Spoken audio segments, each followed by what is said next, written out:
Hi, my name is Brandon at AirDNA, and I wanted to show a quick tutorial of how to use our Rentalizer product. Rentalizer is great for finding the revenue potential of any address. If you're looking to buy a property, you want to understand how much projected revenue that it will make to see if it's a good investment for you. Now, this is not necessarily for optimizing your own listing that's already active. If you want to do that, we recommend that you go to our host tools and connect your listing to get your performance dashboard. But if you're shopping for a new STR to buy or short-term rental, then you come to Rentalizer to see how much that it could potentially make.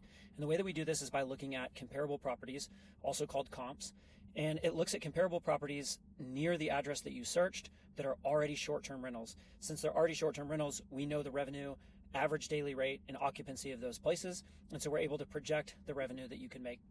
So in this particular property in Indianapolis, the projected revenue is $39,000, the occupancy is 49%, and the average daily rate is $224.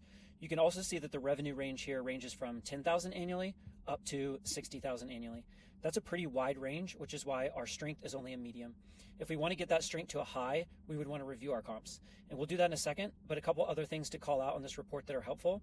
You can see your projected monthly revenue over the next year. You can see that this property peaks in the summer months and has lower winter seasonality. And then you can also see historical revenue over the last 2 years or over the last 12 months. Finally, you have the investment return calculator, which allows you to see your net operating income, which is basically the projected revenue minus your operating expenses. If you go in and customize that estimate, you can look at things like operating costs and startup costs to be able to add things like cleaning fees or HOA or home improvement to be able to help get a more accurate net operating income. Before we get to that full level of underwriting, the first thing that's most important is that we get this projected revenue up to a high confidence score.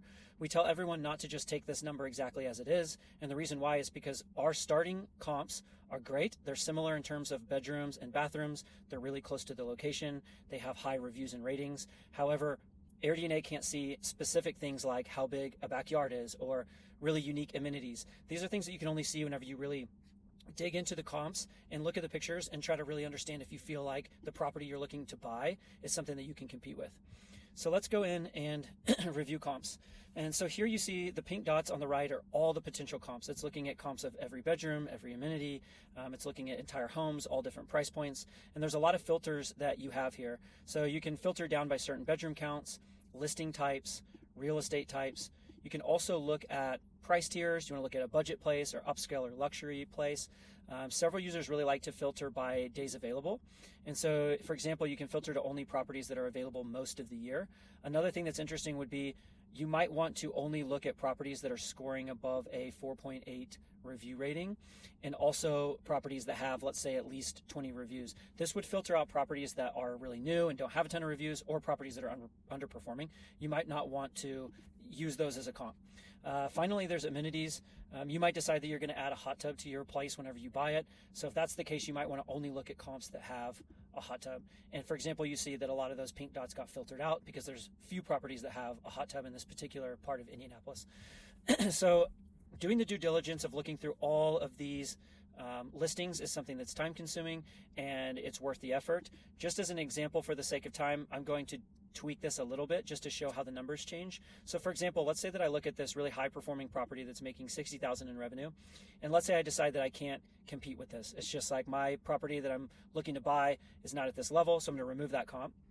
And similarly, some of these ones at the bottom that are earning like $20,000 or less, I'm going to remove because I feel like the property that I'm looking to buy can outperform those. Just those tweaks alone move my confidence score up to a high, and now my projected revenue in ADR is slightly different than before. And so if I click Update Report, we will prompt you with the option to save your report for later, or you can download a PDF of that report. But you can see that now the projected revenue is updated, the confidence score is now high, and from here you feel like you have a great starting point for projected revenue to dig further into your underwriting process. So that's a quick tutorial of how to use AirDNA's Rentalizer to get the earning and revenue potential of any address. Thanks for watching.